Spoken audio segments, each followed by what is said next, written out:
ส่วนกรณีที่นายธนาธรซื้อบ้านอาจารย์ปรีดีสถานที่พำนักที่ฝรั่งเศสส่วนอาจารย์ปรีดี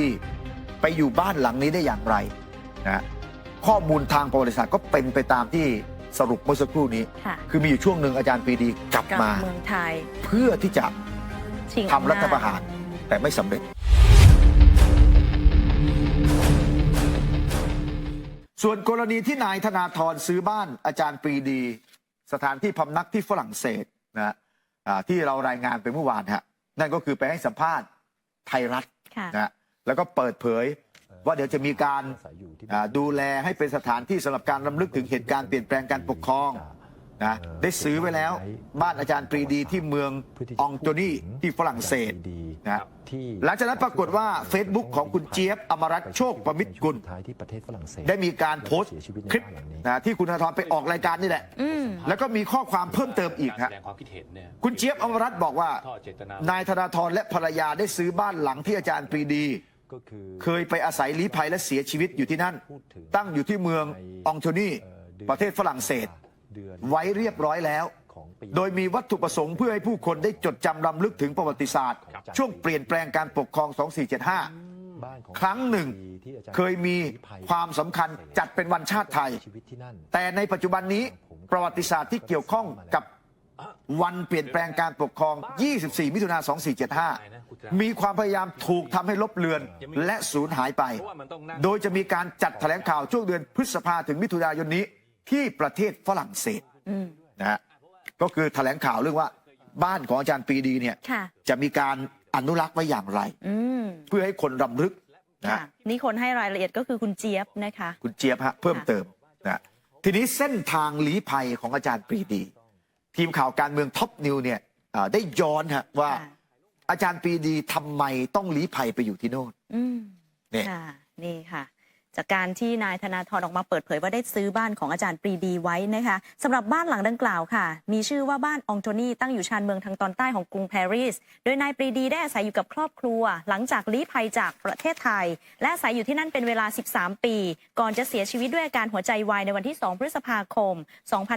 2526 ส่วนจุดเริ่มต้นก่อนที่นายปรีดีจะได้ไปอาศัยที่บ้านหลังดังกล่าวก็เริ่มในปี 2490 พลโทผินชุนหวันรัฐประหารยึดอำนาจจากรัฐบาลพลเรือตรีถวันธำรงนาวาสวัสดิ์ซึ่งเป็นขั้วอำนาจของปรีดีทำให้นายปรีดีหนีไปยังสิงคโปร์และเดินทางต่อไปยังฮ่องกงต่อด้วยเซี่ยงไฮ้สาธารณรัฐประชาชนจีนในปี 2491 และยังวางแผนลี้ภัยไปยังเม็กซิโกด้วยการเดินทางผ่านสหรัฐแต่ถูกรองกงสุลสหรัฐประจำเซี่ยงไฮ้ขัดขวางทำให้ไม่สามารถเดินทางไปได้จากนั้นในปี 2492 นายปรีดีค่ะได้ลักลอบกลับไทยเพื่อร่วมกับพรรคพวกก่อกบฏวังหลวงในเดือนกุมภาพันธ์ปี 2492 เพื่อโค่นล้มรัฐบาลและชิงอำนาจกลับคืนมาแต่สุดท้ายทำไม่สำเร็จนายปรีดีจึงลี้ภัยไปยังกรุงปักกิ่งของจีนต่อมาครอบครัวทั้งภรรยาและลูกก็เดินทางมาสมทบจึงได้ย้ายไปอยู่ที่เมืองกวางโจวในต่อมานะคะ 2513 นายปรีดีและครอบครัวก็เดินทางลี้ภัยไปยังฝรั่งเศสและอาศัยอยู่ที่บ้านองโจนีหลังนี้จนกระทั่งเสียชีวิตค่ะอันนี้เป็นเกร็ดข้อมูลเพิ่มเติมนะครับซึ่งในแอนิเมชัน2475เนี่ยไปไม่ถึงเพราะจบก่อนอาจจะต้องมีภาค 2แล้วตอนนี้ฝ่ายของคนที่โจมตีสถาบันพระมหากษัตริย์เกี่ยวกับเหตุการณ์เปลี่ยนแปลงการปกครองเนี่ยยังไม่ได้เอาข้อมูลข้อเท็จจริงในประวัติศาสตร์ที่มีหลักฐานอ้างอิงเนี่ยไปหักล้าง 2475 แอนิเมชันเลยนะแต่พยายามสร้างวาทกรรมว่าเป็นการพยายามเชิดชูร.7แล้วก็เหยียบย่ำอาจารย์ปรีดีพนมยงค์ซึ่งจริงๆเนื้อหาที่นำเสนอในแอนิเมชันเนี่ยผมว่าเขาก็นำเสนออย่างตรงไปตรงมานะแล้วก็แฟร์ทั้งสองฝั่งอาจารย์ปรีดีพนมยงค์ช่วงบทบาทในช่วงปี 2475 เป็นอย่างไรเขาก็เสนอไปตามนั้นนี่เขายังไม่ได้พูดถึงเหตุการณ์หลังจากนั้นด้วยนะมีแค่เป็นไทม์ไลน์ข่าวอะว่าหลังจากนั้นคณะราษฎรแตกกันยังไงแย่งอำนาจกันเองยังไงกบฏวังหลวงแต่ยังไม่ได้ลงรายละเอียดเลยนะถ้าลงรายละเอียดไปกว่านี้จะเป็นยังไงแล้วยังไม่มีการเอามาหักล้างหรือทักท้วงด้วยหลักฐานทางประวัติศาสตร์มีอาจารย์สุรักษ์แต่ก็ถูกแหกกลับโดยอาจารย์ชัยยันชัยพรด้วยข้อมูลทางประวัติศาสตร์เพราะฉะนั้นความจริงมันเป็นอย่างไรเนี่ย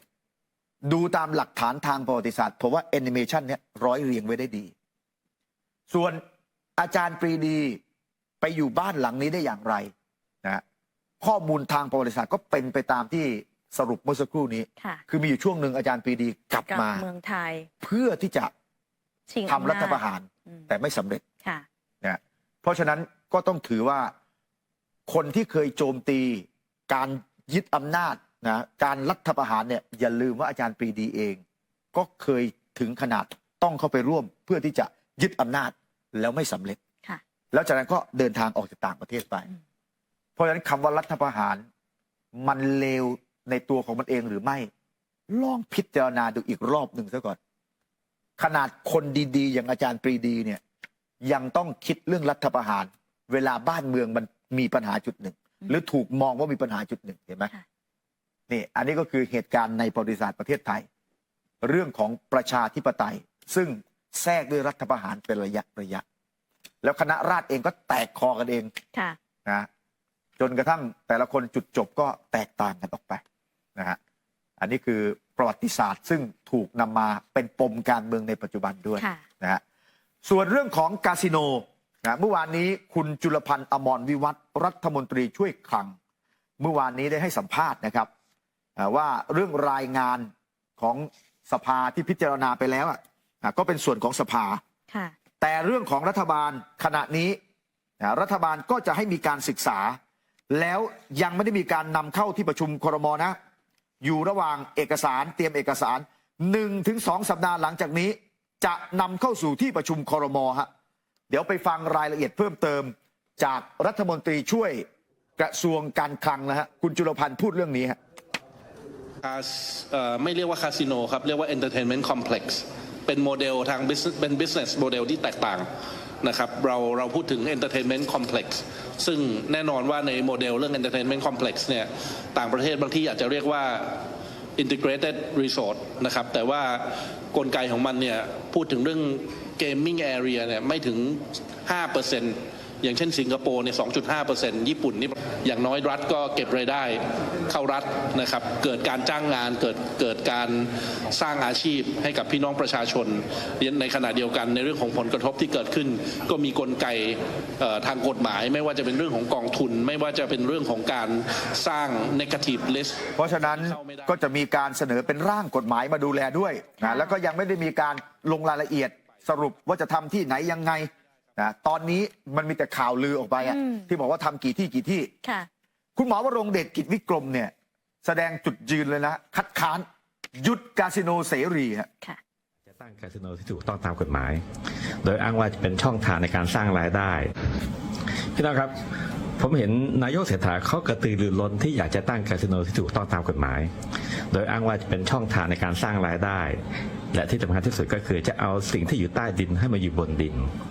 รวมทั้งคนของรัฐบาลเองพยายามพูดถึงตัวอย่างประเทศนู้นประเทศนี้เช่น มาเก๊า